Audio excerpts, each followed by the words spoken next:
Media, আমি একটা relation করতাম, তারপর আপনার ওয়াজ শোনার পর এগুলো বাদ দিয়ে দিয়েছি, কিন্তু ওই মেয়ে আমাকে কিছুতেই ছাড়তে চাচ্ছে না, ফোন দিয়ে সব সময় কান্নাকাটি করে।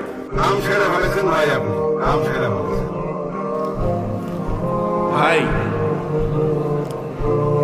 শুনেন, মেয়ে ফোন দিয়ে কান্নাকাটি করে এই জন্য যে আপনি ওয়াজ শুনে বাদ দিয়েছেন, বেচারি তো ওয়াজ শুনতে পারেনি। ওয়াজ যদি শুনতো তাহলে হয়তো বা আল্লাহ তাআলা তাকে যদি হেদায়েত দিতেন, তখন উল্টা আপনি কাঁদতেন, আপনাকে সে ছেড়ে চলে যেত। ঠিক না ঠিক? এখন ওয়াজ একা শুনছেন, যে ওয়াজের কারণে আপনি হারাম ছেড়ে দিয়েছেন, ওই ওয়াজটার ভিডিও লিঙ্কটা তারে পাঠায় দেন, দিলে ওইটা শোনার পরে সে বুঝবে ও এই জন্যই আমার ছাড়ছে। আর যদি আপনি বাটপারি করেন, মূলত একটা ছেড়ে আরেকটা ধরার যে বদমাই